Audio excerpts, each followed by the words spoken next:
Namaskar. Welcome to another episode of India International.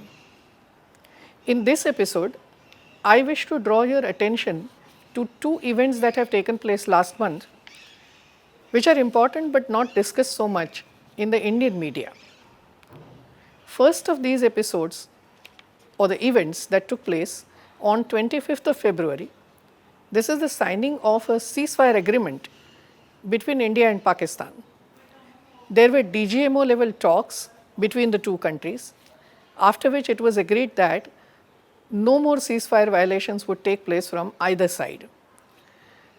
And the second event that I want to discuss today is about a deal between India, Japan and Sri Lanka, a tripartite deal which was made in May 2019, but early February, government of Sri Lanka actually scrapped the deal, and on 2nd of March, the government of Sri Lanka seems to be going forward with the talks to offer India another deal in its place. This deal was about developing the East Container Terminal of the Colombo port, which Sri Lankan government scrapped, and the latest offer is given to develop the West Container Terminal of the Colombo port. There is a common link between the two events which seems so disparate on the first look. And the common link actually is the invisible China factor. Well, coming to think of it, it is quite natural that most of the Indian neighbors in South Asia that is, there is always a China angle to India's relations with the South Asian neighbors. Most of them are actually caught between, literally, India and China. There are countries like Nepal, Bhutan and Pakistan which share border with both the countries. Some of these countries have taken sides between India and China, just like Pakistan has always favored China over India, or Bhutan has always favored India over China. There are two other countries which have refrained from taking sides, and they have constantly balanced their relations with either India or China, thus sometimes getting more friendly with either of them, but usually balancing the two. And these two countries are Nepal as well as Bangladesh.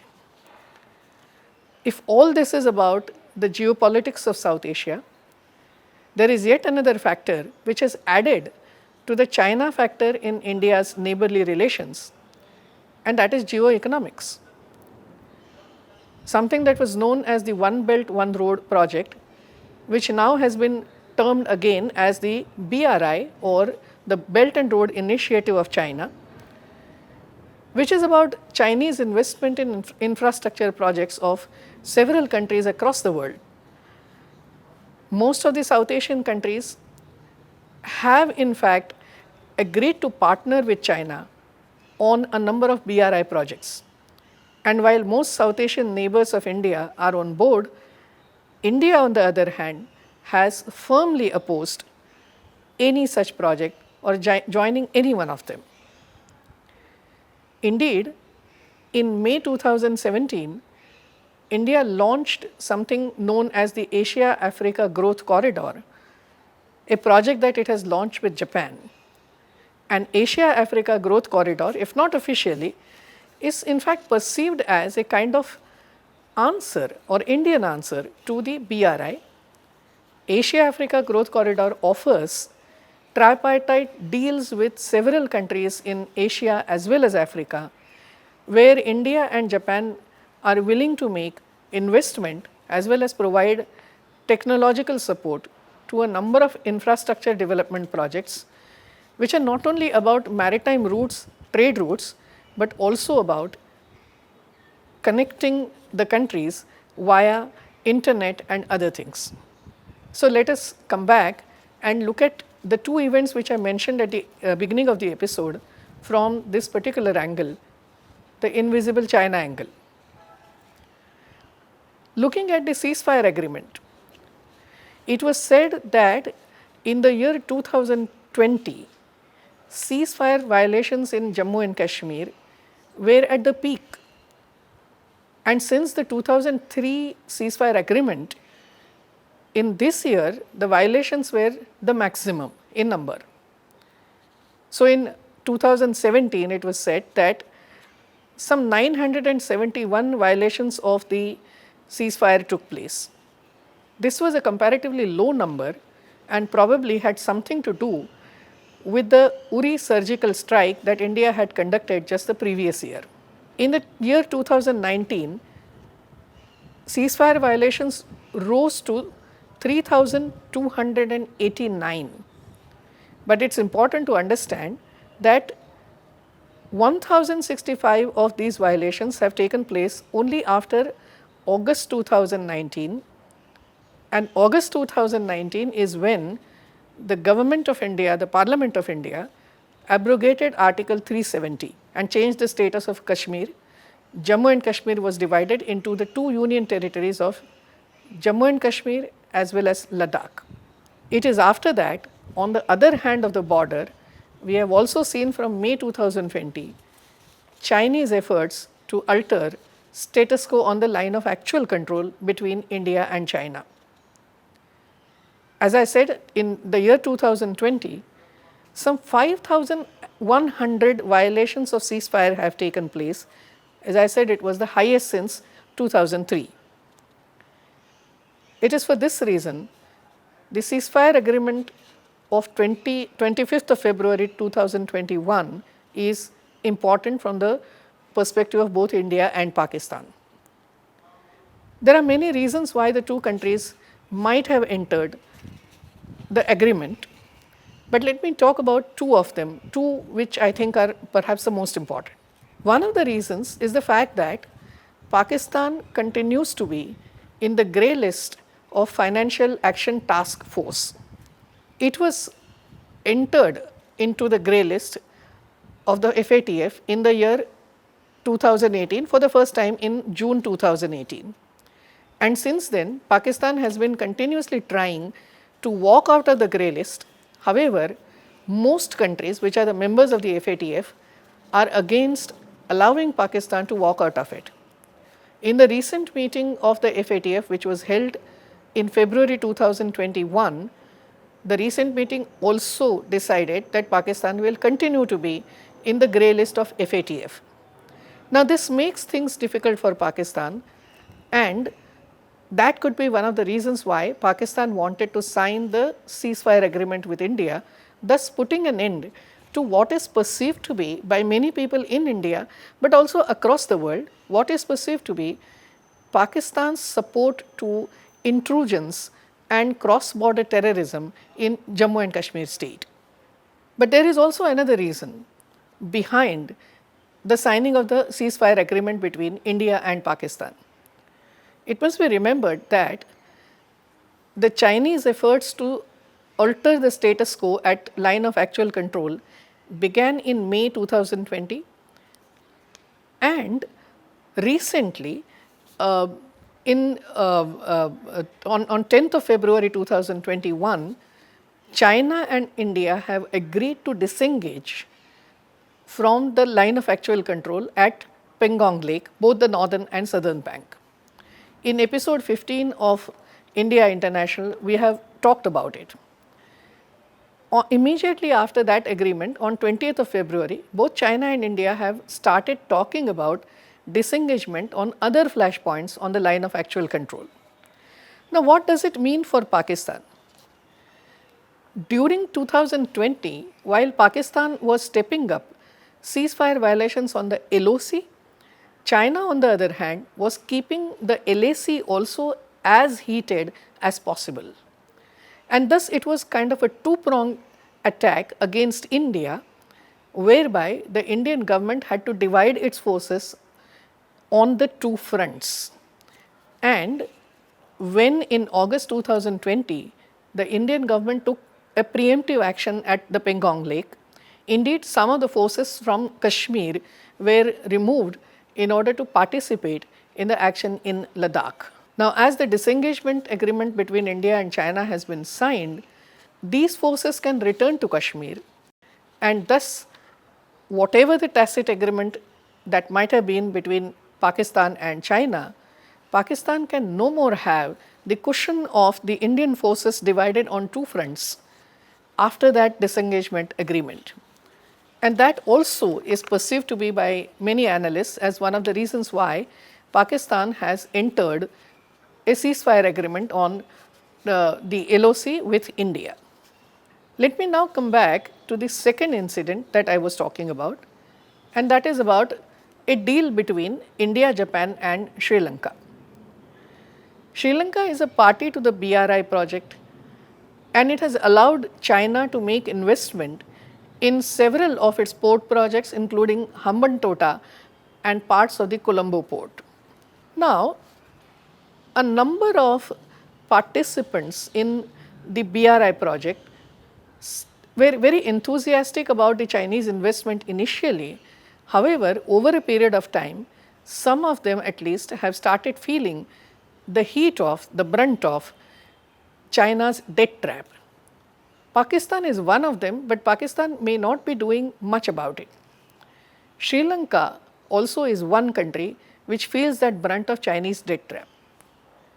As a result, in May 2019, Sri Lanka entered a tripartite agreement with India and Japan to develop, as I said earlier, the East Container Terminal, which is to the south of newly expanded Colombo port.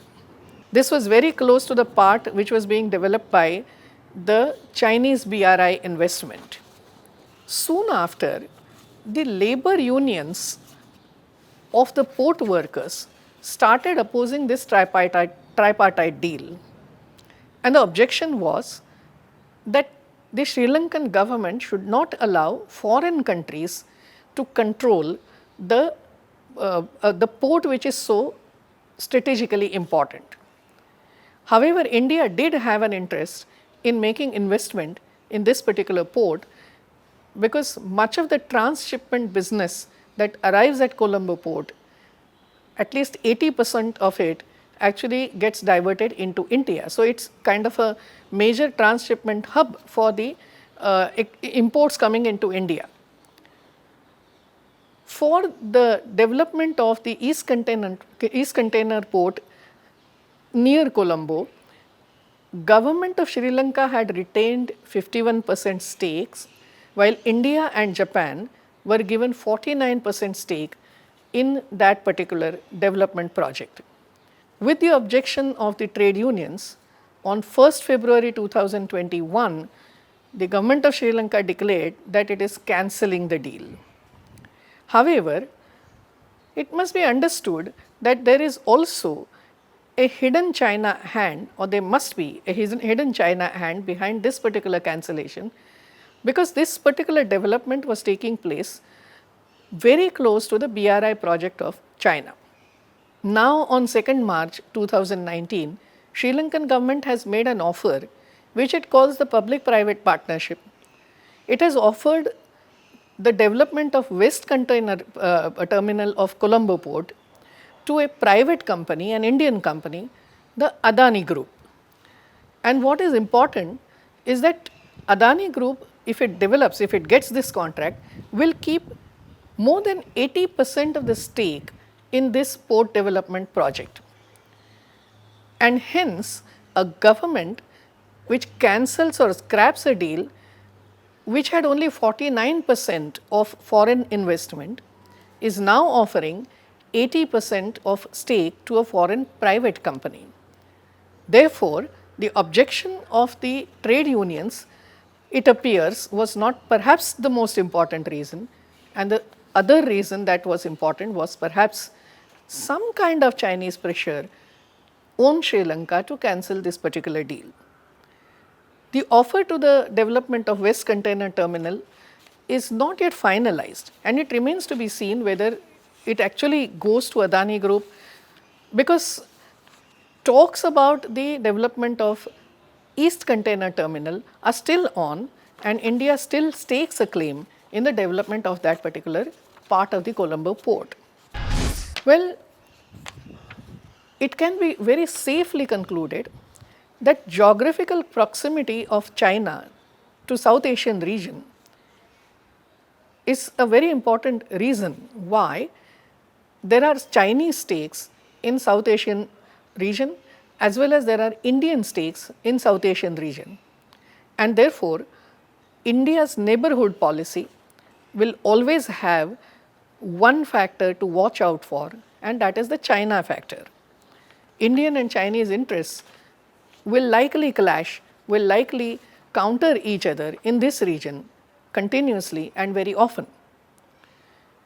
China has been using investment and soft power largely for increasing its influence in the South Asian region. India will perhaps have to answer in the same manner. Maybe India is not in a position to match the amount of investment China makes in this particular region. However, there may be other ways of matching the influence of China or the growing influence of China in the region. And COVID-19 pandemic has perhaps given India one such chance, and India seems to be taking advantage of that in the form of the newly launched vaccine diplomacy of the Indian government. Thank you for watching. Leave your comment in the comment box below. Hello everyone. HW News English is 2 years old now. When we started this venture, we promised ourselves one thing, that news should remain free, because right to know is the right of every Indian. But to keep news free for everyone, we need support from some of you. And thus we have rolled out membership on our YouTube channel HW News English. But mind you, the membership is completely voluntary. The programs that we were doing earlier, that we are doing now, will continue to remain free. First level is a basic level. Here, you can be our supporter by paying Rs 199 per month. This membership gives you certain perks and benefits. The perks include unique badges in front of your name, a live show from Mr. Sujit Nair and from Mr. Akhilesh Bhargava per month for our members. You can also vote in some exclusive members-only polls.